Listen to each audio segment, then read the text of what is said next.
The election of the People's Party government in the 1970s represents a very, very strong break from the past. Well, first of all, if we're talking about breaks, the biggest break, of course, is the fact that Pakistan itself is broken.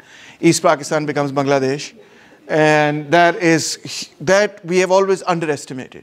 The economic importance of that, I think maybe perhaps the political importance of that we've understood, but the economic importance of that we've always underestimated.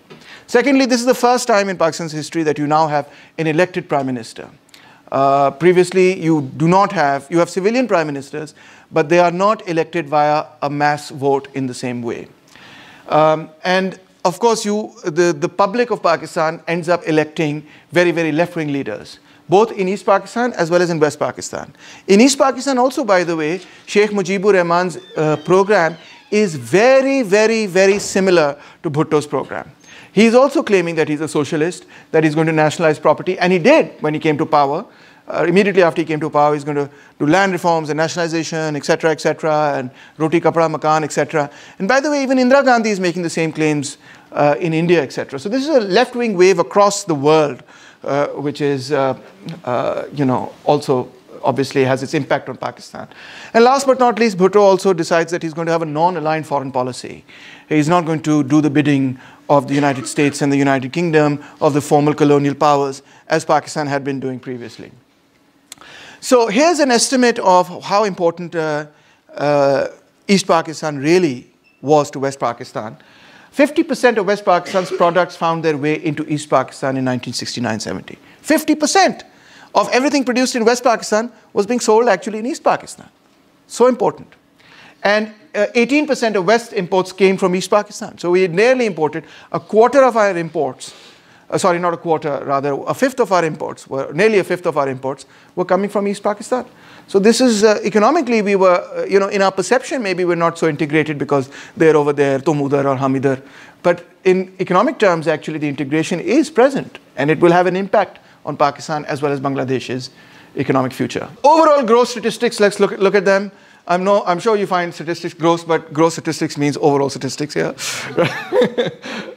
So what's happening with GDP? In 71-72, we have a really bad situation mainly because you have civil war. So 1.2% only. But it jumps back very quickly to 7.2%, which is fantastic. And then goes all the way up to 7.7%. So the first 2 years of Bhutto's government, in fact, are actually really quite spectacular. Faster than Ayub Khan. And then suddenly something happens and boom, it comes down to below 4%, 3.9, 3.3, 2.9, averaging out over the entire period, Bhutto period, at 4.4%, which by today's standards, the standards of Naya Pakistan, is still pretty good. So what is going on? What happens over here that causes things to transform so suddenly for Bhutto? Let's have a quick look at his policies, first of all. December 71, Bhutto becomes president of Pakistan. January 72, he takes over 31 large firms in 10 basic industries. That includes iron and steel, basic metals, heavy engineering, motor vehicles assembly and manufacture, tractor assembly and manufacture, heavy and basic chemicals, petrochemicals, cement and public utilities. So very early on in Bhutto's time, he takes over these things. March 72, land reforms. March 72 again, management and control of 32 life insurance companies. He takes over the major life insurance companies. No economic downturn. In fact, you have, as I said, 7%, 7.7% rate of growth. May 72, major banking reforms. State Bank of Pakistan extends control over scheduled banks, reorienting credit policy towards small farmers and small industrial enterprises. Again, in the same period, 72, he devalues the currency by 131%, major devaluation. And of course, this devaluation has a very big impact on the industrialists because previously under Ayub, they had this system whereby they had this guaranteed, differentiated exchange rate, etc., and guaranteed sort of profit. So that is all finished. Export bonus schemes finished. Procurement prices for agriculture are raised. That is, that the state is now buying from ordinary peasants at a much higher rate. So the bias towards industry and against agriculture, resources are moving from agriculture into industry. Bhutto is reversing that, saying, no, we have to also invest in agriculture. Comprehensive labor reforms in June 72, basically giving a lot of trade unions, etc., rights and collective bargaining authority, education cess, etc., many of these things. Comprehensive public health program, that's basically his promise to provide sehat to everybody, health facilities to everybody. Nationalization of educational institutions in September 1972. This includes things like FC College, etc. Many major institutes are taken under the government. They are no longer private. I think convent also, if I'm not mistaken. Trade in cotton and rice is nationalized in 73. Now, by September 73, vegetable oil, petroleum marketing and shipping is nationalized. This is when Ardeshir Kawisji loses his big shipping, industry, etc. That was the only one there, etc. Nationalization of all private and domestically owned banks in 74. And then in 76, cotton ginning and husking and flour milling nationalized. These are actually smaller enterprises that were nationalized, and many people thought this was perhaps not a good idea to nationalize them. But he basically nationalized them because these were causing it to control prices, to control the prices of basic commodities. So that's, in a nutshell, you can see some very serious major reforms between 1972 and 1976, rapidly coming one after the other, very large structural reforms. A lot of people think that this is now moving Pakistan towards socialism. I would argue that it was in fact classic social democracy. These are sort of the things that you see in Scandinavian countries. You see them in Norway and Switzerland, and you see them in France, etc., and many of these highly sort of countries where that have a very strong mixture of state and private enterprise. But as I've stated previously with respect to agriculture, Bhutto didn't want to do away with all private property as Marxists or communists would. And it wasn't the case that he was doing these reforms with the intention of bringing about some sort of a Bolshevik revolution or a Chinese revolution like Mao, though he did like to wear the Mao cap on occasion. But his main model is driven by Scandinavian socialism. And he says this very explicitly in his books, etc. Yes? The export bonus scheme is actually helping with the increased exports? It's not necessarily helping with the increased exports. It's ending it is ending the sort of privileged position that a few families had with respect to international trade, because they were the ones that had the licenses. Then they got these bonuses, all of this stuff. So Bhutto ended for those 22, 44 families these special provisions that were really favoring them over other industrialists, right? These were considered by the Bhutto regime as being unfair, as unfairly privileging certain families over other competitors, over their competitors. Doing that doesn't necessarily increase exports. That's like a different thing. Yes, I think that's a different thing. Exports increased despite doing this. These families, obviously, or economists that supported the previous Ayub policies, may have argued, and did argue, that if Bhutto does all of this, etc., that exports will dramatically fall. In fact, they didn't. They rose. They increased by 153% over the previous year. Manufacturing exports grew by 19%, etc. So all of that was going up. Meanwhile, also, public investment is going up dramatically. Investment is what money you put into the economy, the stuff that you invest to grow the economy. If at one time in the EU period, at the start of the Bhutto period, it was only 5% of total investment.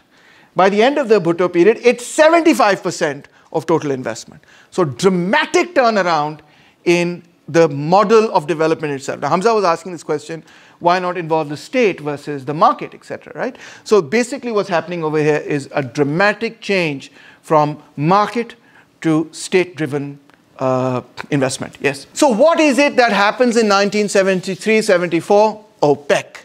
This is the major thing. And this is, on a global scale, the fastest transfer of wealth from one part of the globe to another part of the globe. Before 1973, nobody wanted to go and live in Saudi Arabia or Dubai or UAE or any of these, or Abu Dhabi or whatever. These were, agricultural societies, relatively speaking, quite poor. Yes, there were affluent families, etc. But overall, these countries, they had no major opportunities for people from other parts of the world. 73, OPEC decides to raise oil prices. And as it raises, and the oil prices have a very low elasticity of demand. You raise the oil prices, people still have to buy that damn oil. No matter how high you make them, they're still buying the same amount of oil. Because otherwise, and this actually happened, cars start lining up on petrol stations waiting for fuel, saying, give us fuel, etc. And this happened when OPEC did this. You can see the pictures if you go to Google. You can see in the US as well as in the, well, less in the US because US has its own oil production. But in the UK, cars started lining up, down the road from petrol stations because there was no petrol to be had because petrol prices had gone up. Same thing happens to Pakistan. Petrol prices go from 60 million to 225 million. That's the bill that you have to pay to keep the economy going. And if you don't import these, oil, crude oil, petroleum, etc., all of these things, the economy is going to come to a standstill, frankly. So you've got to do it. And similarly, fertilizer, which we were also importing, the bill goes from 40 million to 150 million, jumps up rapidly. So, and in 1976, then you had massive floods that really have a very bad impact on agriculture. In 1974, you have pest attacks, so one bad luck thing after another. You can see the impact here when you look at inflation rates. You see that Pakistan is doing all right, and then suddenly you see 30% inflation almost, 26%, 11%, then it comes back down. It settles back down. And it's really going to settle down when, Bhutto basically imposes certain controls on basic commodities, etc., rice husking and wheat and rice, etc. So you see this whole period of inflation is essentially cost push inflation. OPEC prices are going up, supplies are going up, so you get this sort of inflation. OPEC oil prices change also has a huge impact, obviously would have had a huge impact on balance of trade. So you see over here, in 1971, we're not doing too well. Even in 1970, 71, we're not doing too well because we're at war, etc. But then we begin to balance out. We're doing all right, but boom, then minus 1,000, massive balance of payment deficit, and we can't seem to get out of that balance of trade deficit. Public sector now comes to dominate. Here is a very good graph, very good sort of table to look at public versus private sector investment. You can see at 1970 to 71, public sector is only 5.3% of total investment, right? This is private sector investment, public sector investment, the total investment, relative share of the public sector. It goes from 5 all the way up when Bhutto is overthrown to 75%. In fact, here's the other interesting thing. It doesn't go down after Bhutto is overthrown. It in fact continues to go up 79, 80.9%, then 75%, etc., etc. It's only a little later that in fact it does go down, but not immediately following Bhutto. So here are some of the factors that drove the economy down. Initial outcome of devaluation is very, very positive. What you pointed out, when he devalues, exports go up, and that's a good thing. Floods hit in 73. There's a 4-fold increase in petroleum prices. Import costs much more. Prices of fertilizer rise. Essential imports, oil jumps, etc. And there is excessive inflation, not just in Pakistan, pretty much everywhere in the world. World recession follows after OPEC does this. The whole global political economy undergoes a change. And demand for Pakistan's export remains severely depressed and affects industrial output. Balance of trade gets bhi kharab ho jati. There's a huge failure of crops by as much as 1/4. And this was a time when if there was not a failure of crops, owing to pest attack, etc., that actually Pakistan could have made quite a bit of money selling its crops. But just when we could have made the money selling the crops, pests came and destroyed. And by the way, you could do an interesting study to see whether this disaster was itself the cause of the Green Revolution in the sense of the monocropping economy, lack of biodiversity, etc. It can cause massive, dips in agriculture when you have monocropping, cash cropping, etc. And then when you recovered from that, you had floods. So that also destroyed quite a bit.